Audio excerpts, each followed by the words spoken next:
Hello, this is Bungalow Bill, and welcome back to From the Depths. Today, we'll be finishing off the White Flayers and giving the Lightning Hoods a taste of their own medicine. Let us begin. So we're going to be showing off the other Dandelion in this fight, named because, as you can imagine, it's neutrally buoyant, give or take. It's a little blimp. It's got some pontoons on the side for buoyancy. It's got some CJEs on the back, but they're very small, so it only goes about 50 meters per second.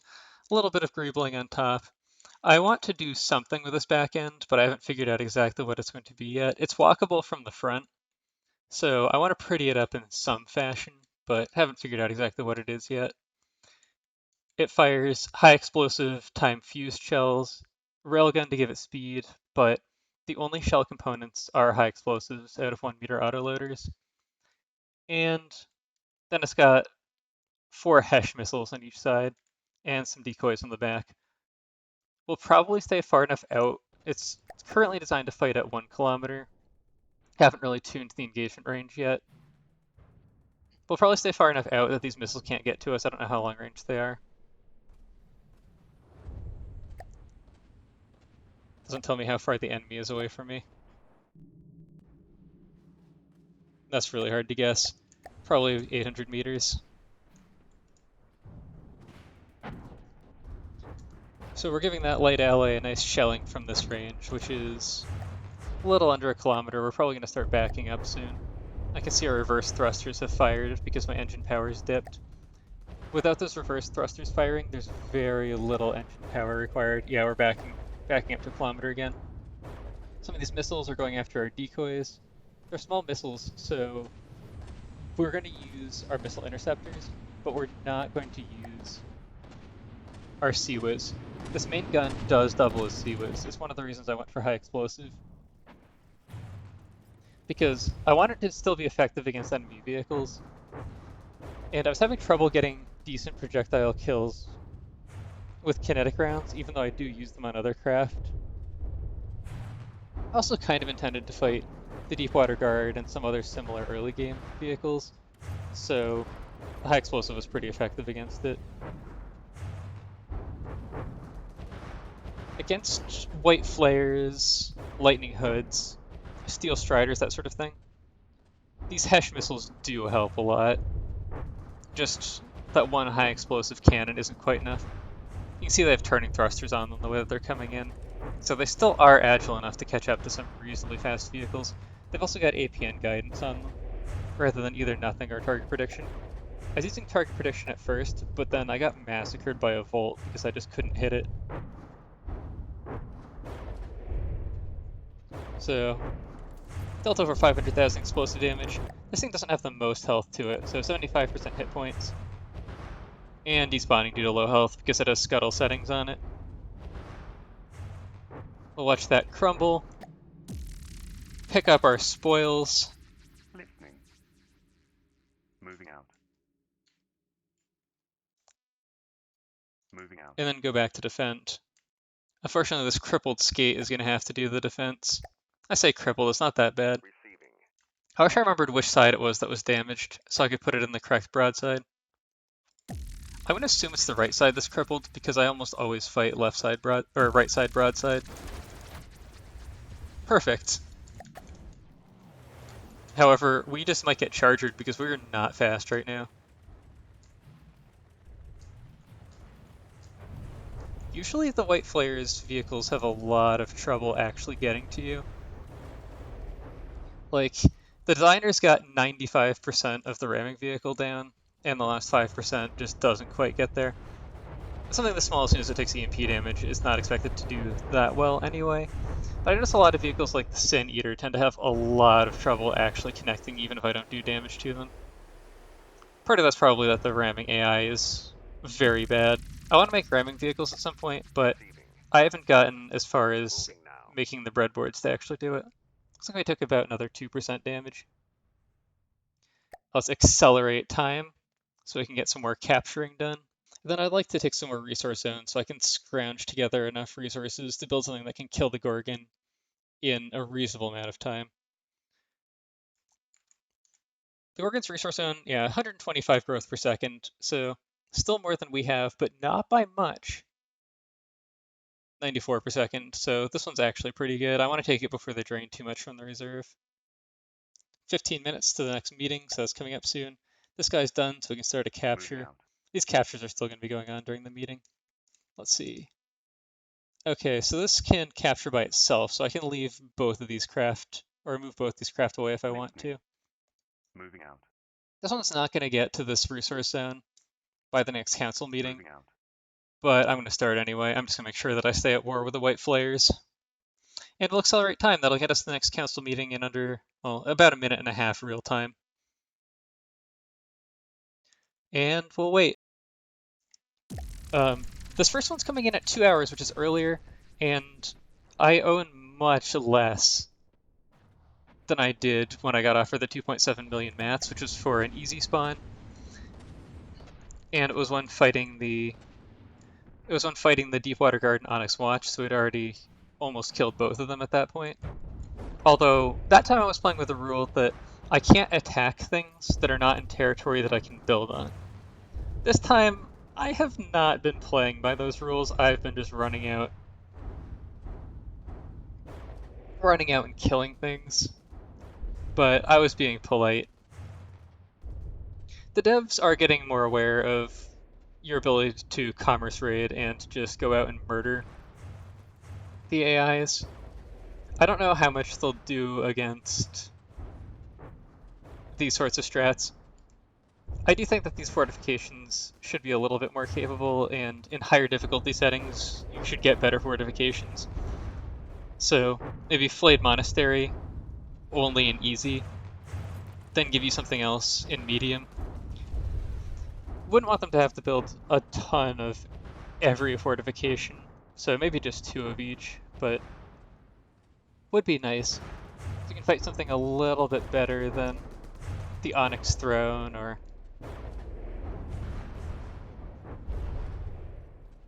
Well, the Gorgon's not that bad, but it's built for looks, not performance.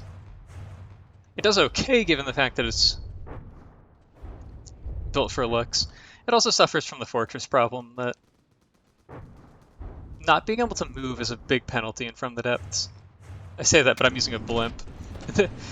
These vehicles are not very meta.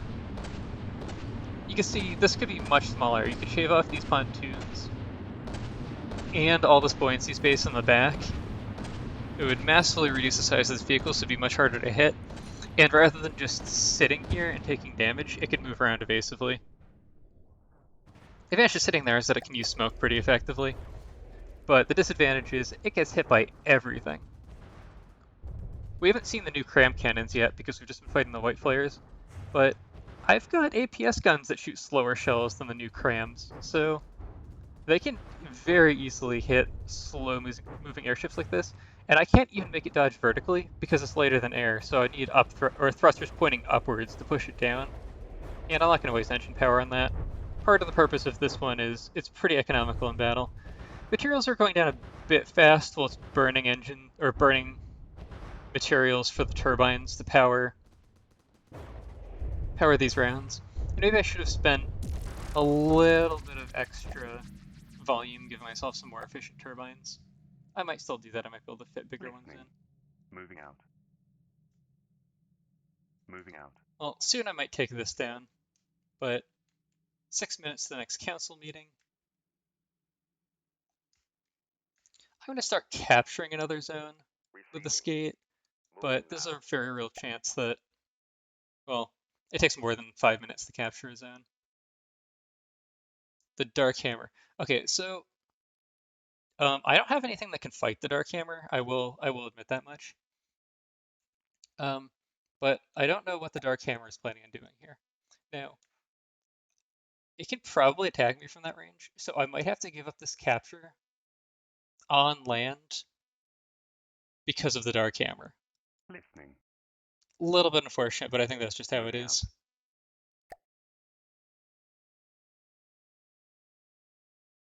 It's turned to face me on this other side. Listening. Well, I'm going to have to do something about it. I don't want to build my torpedo bomber because it can't fight fortresses.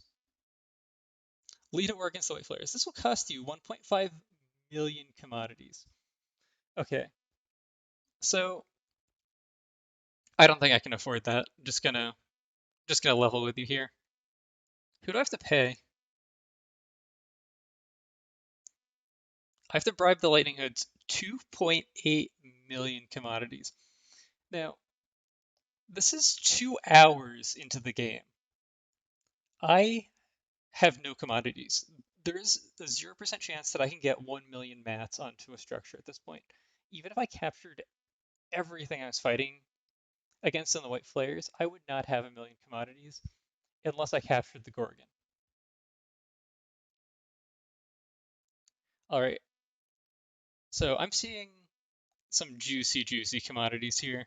Join the Onyx Watch and war against the Deepwater Guard, white flares, and lightning heads. Well, I don't really care about having the Onyx Watch on my side. They have tended to be on my side when I started meter campaigns in the past, and they have all this oil wealth and they never share it with me. But I have to bribe the Onyx Watch, and I don't even want them. Well, I'm going to take the money from the Steel Striders, Twin Guard, and Grey Talons for the next 6 hours. Alrighty then. Now, what are we going to do with this money? Listening. Well, lots of things. First of all, we need a vehicle that can actually build things. We're going to build the Mega Factory. I'm going to name it something at some point. It's a giant pyramid. Listening. It's not decorated. It doesn't look terrible, but it doesn't look good either. So let's pull all Listening. and get to building. I'm going to give just enough commodities to make the Mega Factory. That's poor Darkhammer. Alright, well, we're rich now. We're also at war with the Lightning Head, so I should be really careful about that. Um, I'm going to do something about that soon, actually. But I've got to finish building the Mega Factory. Hopefully I can do that without dying. Beetle might have one repair tentacle. It can make this go a little bit faster. Let's see if I'm just going to die, though.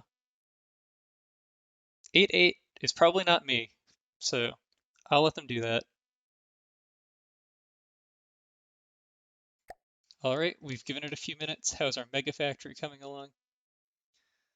Alright, our Mega Factory's probably gotten to the point where it can start building while we build it.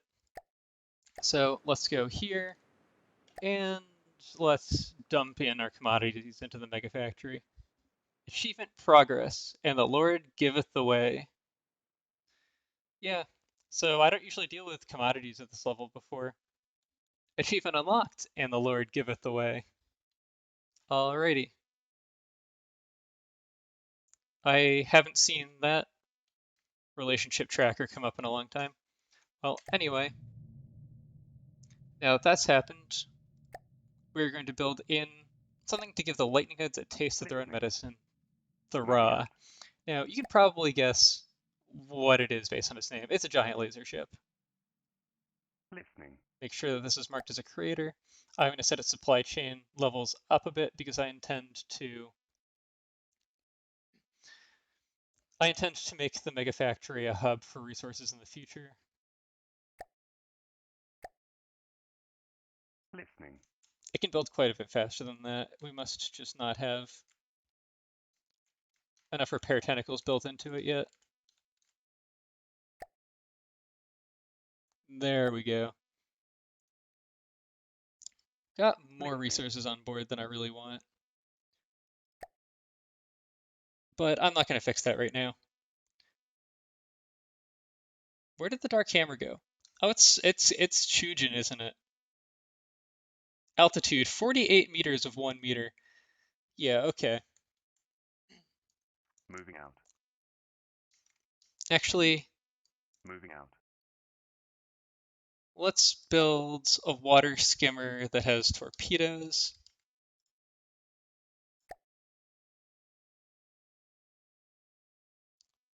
Must have gone here somewhere. I heard the click. Listening. I know I heard a button click.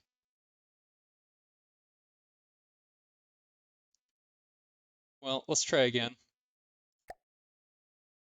Receiving. Moving now.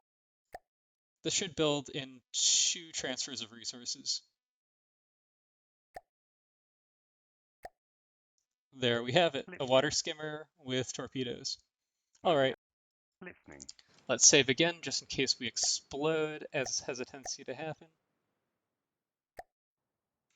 I saw it happen in a Borderwise stream. I don't think he really saw what was going on, Listening. but right at the beginning of one of his fights, I saw a mark that said 500,000 kinetic damage that he did, and one of his ships blew up at the same time. I have a suspicion that something made one of his missiles jiggle really fast, and it teleported into his vehicle and blew it up, but I can't really substantiate that claim. It tends to happen to me only with craft that have missiles on it, and very rarely. Alright, let's take a look at what we've got. We've got a little bit of shields here, they're not the main focus. Mostly, we're a big chunk in laser. We're an airship, so we've got thrusters coating the bottom to keep us airborne. We've got some custom jet engines in the back making a lot of thrust to propel us over 100 meters per second and get us places quickly. We have some lasers built for very long ranges, a lot of ranger optics. There are a fair number of them just for redundancy, but it will reduce the number that it fires with as its laser charge gets lower because it wants to reserve a little bit for lambs. It powers itself off of a gigantic steam engine here. Oh, really, a huge steam engine. It is not optimal. It uses a 1-to-1 ratio of in a 2-stage engine. And for a 2-stage engine, you should have more pistons in the first stage than the second. What you're looking to do is to balance the pressure between each stage. So we've alpha striked it, or we're still going through the alpha strike a little bit as we discharge our batteries. I doubt it can do that much damage to us. It looks like our Sea-Wiz is triggering on a lot of the larger shells coming in. It's probably why we're not doing that much. Well, actually, it'll count towards our laser damage. Yes, we're still at 100%. We've got shields, we've got lambs, we've already detonated a turret. I do think the structure's kind of cool, though. It is a little bit geometric, but I think a little bit geometric is fine. Oh, also, I should have gone over the cost. It costs more at the start, about 600,000. Still got 200 firepower left. Total armor value is very low for a fortress, though. So with no smoke, we should burn through this pretty efficiently. These don't appear to be ammo ejectored, but they're not chain reactive either because we've taken out some but not all of them. I do have some APS turrets that are like that I haven't built in ammo ejectors because they don't just completely explode. But the chain reactive damage that they do to each other does make them softer than they would be otherwise. Because otherwise turrets can actually tank a fair bit of damage. Let's see what percent it's at. 80%. It's probably not. Actually, I don't know if it has scuttle settings or not. So, don't know how long this will take. I might be able to... So these engines are actually pretty big. And that's because we bob up and down during combat, so we use full burn on that huge number of thrusters on the bottom. Oh, they're dead. I just got the achievement. So, if I either used custom jet engines to lift it, which I really don't have room for, maybe fewer thrusters on the bottom, but I do want it to be able to bob reasonably fast, so that might just be a necessity. I'm going to pause a little bit while this despawns. Although I wasn't seeing the normal lag. Nice light block still floating here. And they're gone.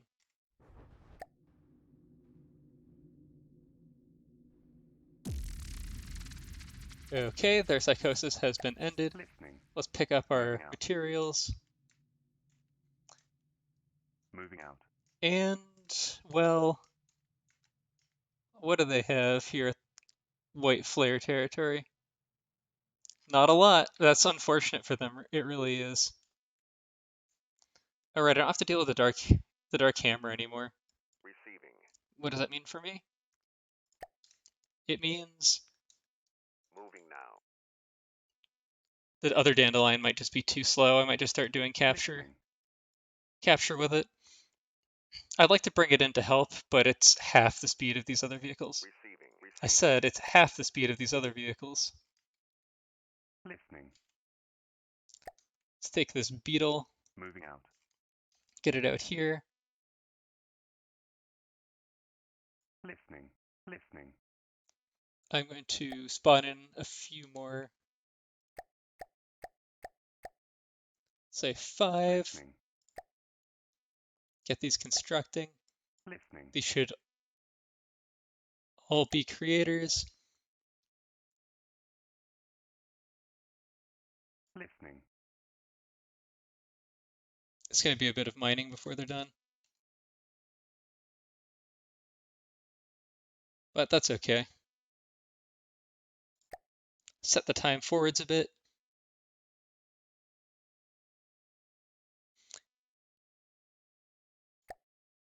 Receiving. Moving now. Moving now. Actually, how long is this going to take? I might deconstruct 1 or 2 of these in order to... Yeah, let's kill one, get the other ones built faster. Listening. That's still not that much. Listening. So let's build ourselves a supply plane. It's in infrastructure, not in planes.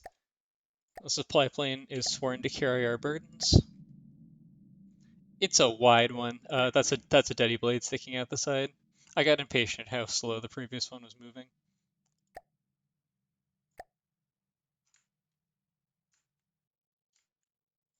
At first, it's just going to carry Listening.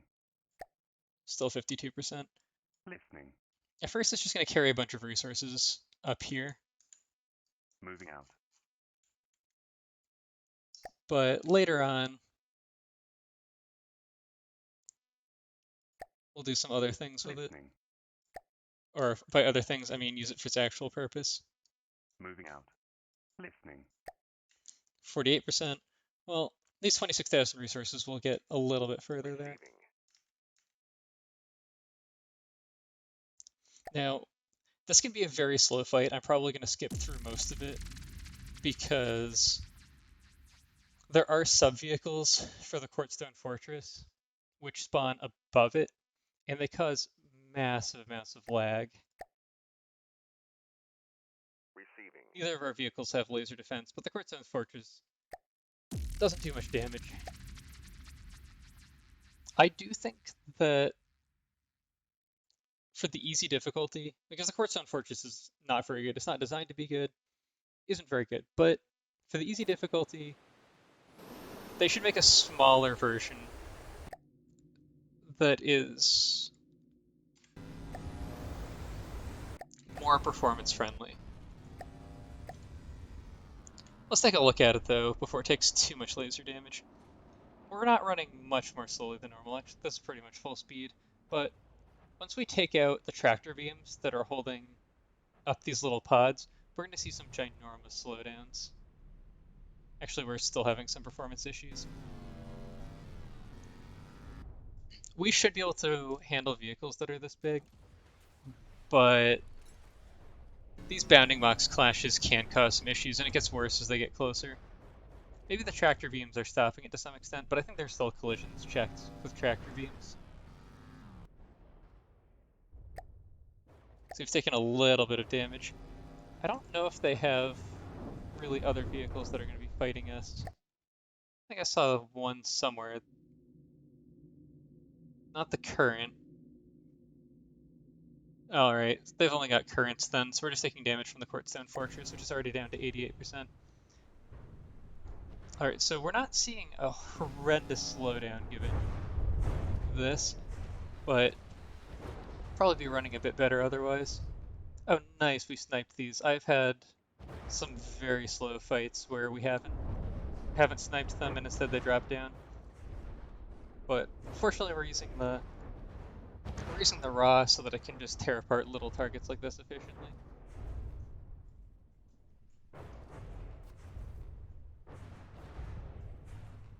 There's really a lot to look at in a fortress like this, but so much empty space.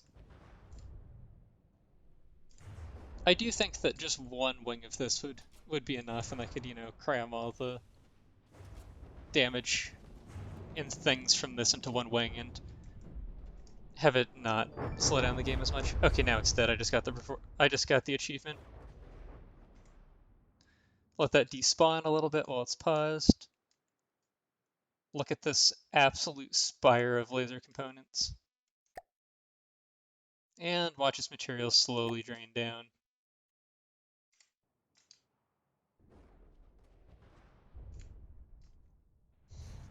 Do I feel a little bit bad about what I did to the white flayers and lightning hoods? Well, not really, because I hate the lightning hoods. But the fact that their main fortresses are so close to you at the beginning, they don't defend them that well, and they just despawn everything when you kill them, means there's not really that much of a reason to not just kill them. And to be fair, I did kill all of the resource gatherers for the white flayers. Almost all of the resource gatherers for the white flayers before killing the Gorgon. Battle's probably just about over. We will probably have to keep You're in you out of control trouble. now. The fact that it switches broadsides can make it get into trouble very, very quickly. Well, we'll just let it die.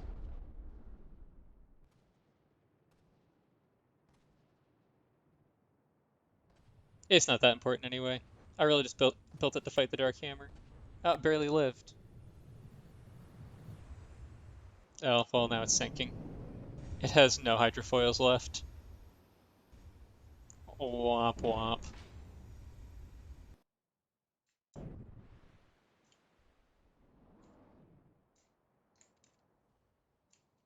Yeah, I'm not sure I tuned the turning radius on this that much, but it doesn't really matter even if you do. The on-water pathfinding is just completely broken. But this thing does have too wide a turning radius. The crocodile really needs to be able to turn faster. Yeah, so I'm just going to pick up all of its resources Receiving. and destroy the blueprint. Listening. Well, it's all free real estate now. I could just go here and kill this too, but I'm not going to.